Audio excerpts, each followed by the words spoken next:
Today we're going to be talking about ball python care.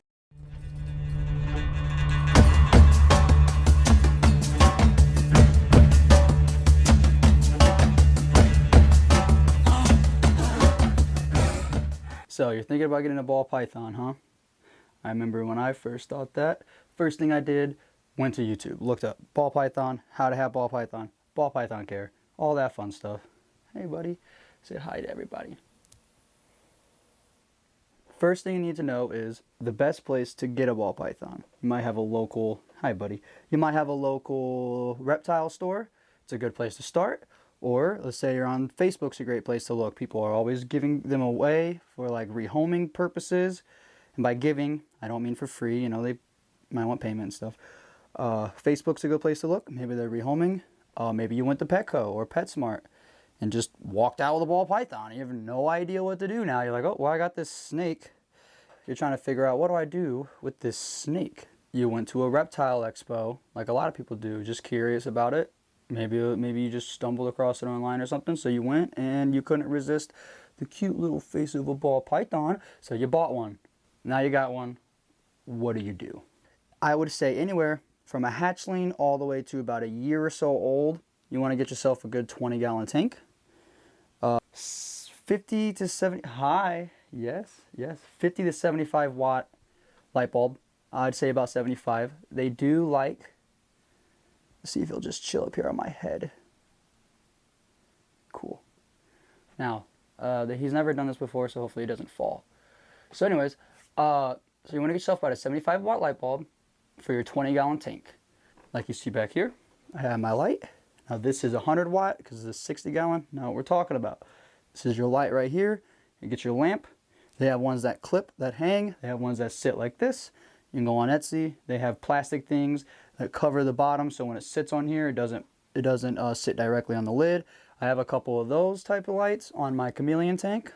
So you want to make sure you get your light, because snakes, ball pythons specifically, need half of their cage to be hot where the light is, around 85, 90 degrees, and then a cooler side, that's about 75. You need to get some bedding. Cocoa husk is a great one. That's good for keeping in the humidity. Ball pythons need a lot of humidity, and the cocoa husk really holds in that humidity. So there's cocoa husk. There's aspen's a good one when they're younger. It's okay. It's okay. I hear a lot of yes and no's about the aspen. I personally don't use it. There's all sorts of options.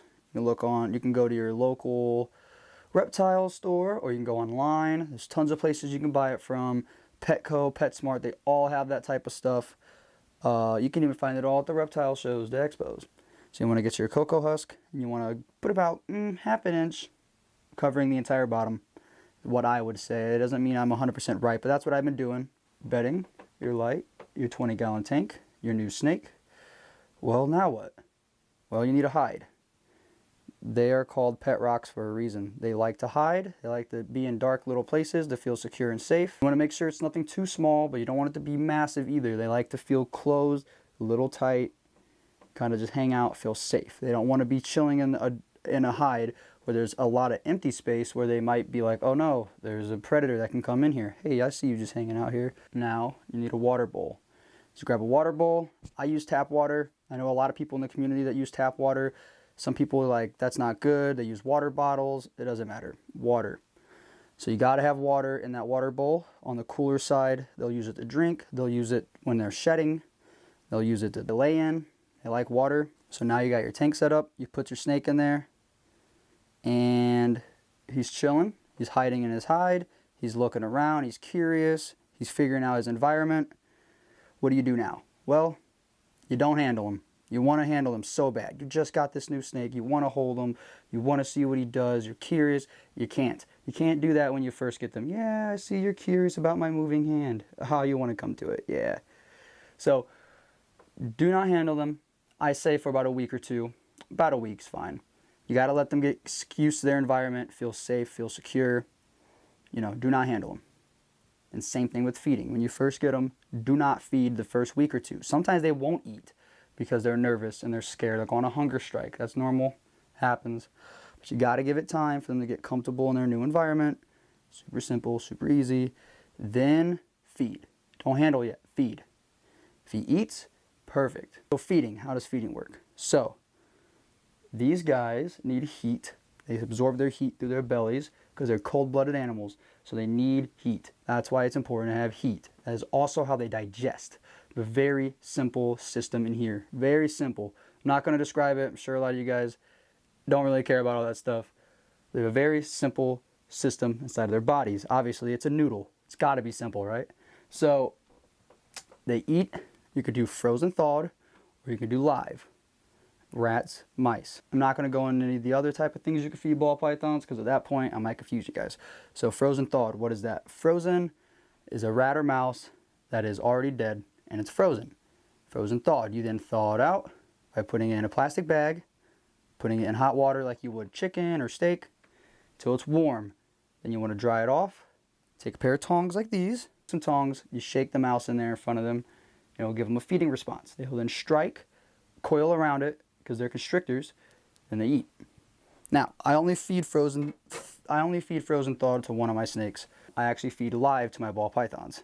So, you feed it once a week. You know, make sure that it's eating enough, but not too much. You don't want them too fat. You know, if they get too fat, that can create a lot of issues. Snakes carry fat on the insides of their bodies, unlike humans, where it's on the outside and you can see it.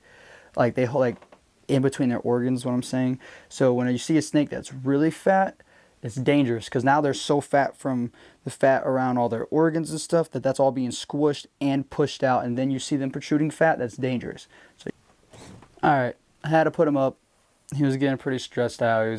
He couldn't really move well in my arms. And when ball pythons or any snake feels like they can't move or feel like they're being pulled back, they get a little anxious. So I put him up. Just have the water bowl, just have the hide. That's not enough. But Chaos over here has a perfectly set environment. He's got a big water bowl, tons of foliage so you can hide and feel protected behind, multiple hides.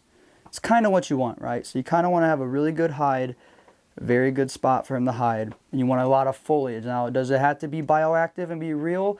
That's on you. I don't know how to do it. I've never done it. Maybe I'll do some research, do a video about it. I don't know. I've never done it.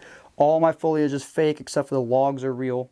It's real wood that I shaped down by hand and baked, so there's no issues with bugs and such. But yeah, you want to make sure that they have a lot of foliage so when they come out they feel protected, they feel hidden. That's how they feel. They like to feel hidden. They like to feel safe and secure. That's basically it. That's kind of the basics of a ball python. You want to make sure that they have foliage, a hide. You got to keep their temperatures 85, 90 on the hot side, 70, 75 on the low side. One source of water, pretty good size that they can bask in or, you know, drink out of, whatever. I do two, one on the hot side, one on the cool side. That controls humidity. You got to make sure you have the humidity high. Keep it moist in there. Good beddings. Keep that bedding moist. It'll take care of the humidity. You'll be good to go. Now, personal preference, those plastic PVC tubs that you can buy are the best. They hold in humidity. It's great. I don't have those. I have glass. Glass is very hard to control humidity. You're going to have a tough time. I have a tough time. I get them to shed just fine. They're good, but I even have a tough time with that. It's very, very difficult to keep the humidity in a glass tank. Now, it's completely possible. And the way I do that is I have tin foil on the top of every area except for where the light source is, the heat source. And then on top of that tin foil, I have duct tape, black holds in heat, over the top of it. Also, just so I don't have a bunch of tinfoil showing. That's one method that I use. They also make a specific type of tape for this. There's a lot of things you could do like that. But, you know, if you're trying to hold in humidity and then you got this big lid with, you know, that's completely gaping open, like you're just spraying and then it comes right up. You don't want that. You want the humidity to be contained. Tinfoil underneath it, duct tape on top, good to go. Pretty simple, pretty easy. That's what I do. Works great. They're fairly simple, man. They're super docile creatures.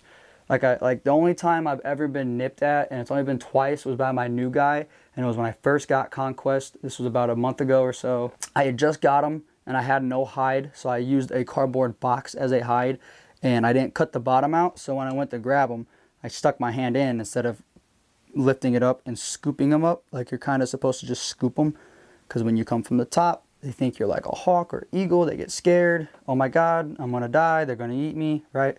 So I went in like this, I backed the snake into a corner, and he false nipped at me. He basically just smacked me with his head, was like, hey, get out of here. And the other time was because I lifted his height up, and he had just kind of woken up, had no idea what was going on, and he lunged at me, but I saw it coming. You could tell that defensive state by an S shape on the front of their heads. They coil back, and they spring up so they can spring forward. That's how they bite. You will learn to understand the animal's behavior the more you have them around. Every ball python has its own personality, but there are specific traits in all snakes that you can follow that will tell you how they're feeling. Maybe I'll do that for another video, how to identify body behavior. They just sit around all day. They don't really do anything. Like, it's not that hard. Hey girl, hey. The chameleon's curious what I'm doing. She's watching everything I'm doing. But yeah, ball pythons are very, very easy to have. Very easy. They live up to 20 years in captivity. And there's over 2,500 different morphs. So you have big variety of colors you can choose from. And price range can be anywhere from $60 to like $5,000. Yeah, even more than that. I've seen some go for crazy amounts, you know, but they're all the same snake, just different color patterns, and that goes into breeding and all that stuff. And if you're not trying to look into all that, don't worry about it. Just choose a snake that you think looks cool, that's a ball python, and just go from there. Now let's talk about the downsides to a ball python. They're boring. They just sit around all day. They're like the guy on the couch that never leaves and gets a job. You know, they're just couch potatoes. They just lay around all day. Another thing is they can get sick. You got to be careful with fumes. So no candles in the rooms, no strong perfumes. I do have lotion on, but they are used to that smell with me, and it's not very, very, very strong. They have a very simplistic respiratory system, and they get respiratory infections very, very easily. And the signs of a respiratory infection is, you're like, oh no, I think it's hissing. But it's not in a defensive state. It's just laying there and you can hear it breathing loudly, or they're opening their mouth, breathing heavy like that. They got like saliva in their mouth, bubbles on the sides. All those are signs of a respiratory infection, and you need to get your snake, take them to a vet. Obviously, you always take the chance of maybe getting nipped at. It doesn't hurt, nothing to be scared of. They're non-venomous. You can have a snake for 20 years. You can have a ball python for 20 years and it won't bite you. You can have a ball python for a day, it'll bite you. It just depends on the personality. All ball pythons have different personalities. Now, there is another issue that you should pay attention to. It is a neurological issue. Now, this is more for breeders. If you're going to go buy, I'm sure they're not going to bring their neurological issued snake to the snake show. Like, they're not going to make that as much money off of something like that. But there are neurological issues. It can have a hard time feeding, hard time moving around. You know, you'll notice it bobbing its head backwards, all this crazy stuff. But you shouldn't have to worry about that unless you're breeding and such. No, they're not going to eat your dog. They're not going to eat your bird. No, they're not going to come out in their environment and eat you. They don't get that big. They don't want to kill you. Snakes aren't out to get us. It's not a thing. Ball pythons specifically are very, very docile. Now, tongue flicks are very important. They're flicking their tongue every so often. You know, he's just sensing his environment, getting used to things like that. It's enrichment for him. He's moving around on new surfaces he's never felt, never smelled. It's enrichment, but can also be scary. Anytime you put a snake somewhere new, it's a new environment. Even if it's his own enclosure and I just take one stick out or I move it to a different area, in his mind, it's a completely different environment. I guess I'll go ahead and do a quick price rundown. So, like I said, ball pythons, just the snake itself can vary from $60 to like $5,000. So however much you want to choose to spend on your snake that you want is on you. Everything else is around the same range. So you got a smaller ball python, you're getting a 20-gallon. If you got a bigger, more adult size, you want to get a 40-gallon tank. So your tank depends on how old and the size of the snake, but eventually you will have to get a 40-gallon. Now, the reason why I say don't just immediately go buy a big 40-gallon tank is, like I said earlier, the bigger the tank, the more stuff you have to put in there so they can feel more safe. Go ahead and start with that 20. It's easier. So your tank can run you anywhere from 100 to 300 depending on size, you know, branding, if it's front opening, if it's like mine where you do the top. But if you're smart like me, go on Facebook Marketplace, Reptile tanks, there are hundreds of them in your area, and even for free, go ahead and bargain. You can get something good. Now your lamp, I got mine for free or from Facebook. I paid $10 for my lamps, but in the stores, I want to say they go between 15 to 30. Your light bulbs, $10, $5 to $10. Your hides and your water bowls, your substrate, all the foliage, all that type of stuff, you know, $50, $80, $100, maybe around that range, depending on where you go and get it. It can vary in price. Amazon's pretty good, pretty cheap, but you know, your PetSmart, Petco's, all that stuff has tons and tons of options. It's all about how much you're willing to spend. You don't even have to buy a water bowl. If you got a bowl in the house, or like I use for my rat snake, it's just a plastic Tupperware bowl. You know, he isn't set up right now for looks to look fancy like Chaos is. So I just have it fairly simple right now until I get him a good, nice spot where I can set it up and make it look better. It's, you know, as long as he's comfortable and can survive and is not stressed. I don't really do frozen thaw, but I think $10-15, not even. And then if you're like me and you do live, depending, it gets, you know, they add a little bit more for size, but for what I'm feeding, I'm paying for for the 2 live rat pups that I get, it's like $4. It's fairly cheap, but you are doing that every week. So however you want to pay, if you're doing live, frozen thawed, that's all on you. But yeah, so it's not really that expensive to get started, but it can be if you're on a budget. But you can still budget. Like I said, Facebook Marketplace, do not sleep on Facebook Marketplace. I'm telling you, if you don't even have a Facebook, go make a Facebook. Who doesn't have one, right? Other than my dad. If you don't have a Facebook, just make one just for that. You can even set it up as I'm here for reptiles and just go on Facebook Marketplace. I'm telling you, there's option after option after option after option. Tons of stuff. That's where I go. I'm on there every day just looking for stuff. Like, for no reason. I almost bought her a huge tank just because it was on there for $50, and normally that thing sells for like $150. I was like, damn, I should get it, but I didn't. I'll probably do another one of these in the future, another care guide that's probably way better than this. Like, this channel's just starting. I just want to get things out there. I'm filming stuff. I'm just trying to get the channel up and going, up to par with my first main channel, because that one has a lot more content, a lot more stuff, but it has nothing to do with reptiles and all that stuff. So, yeah.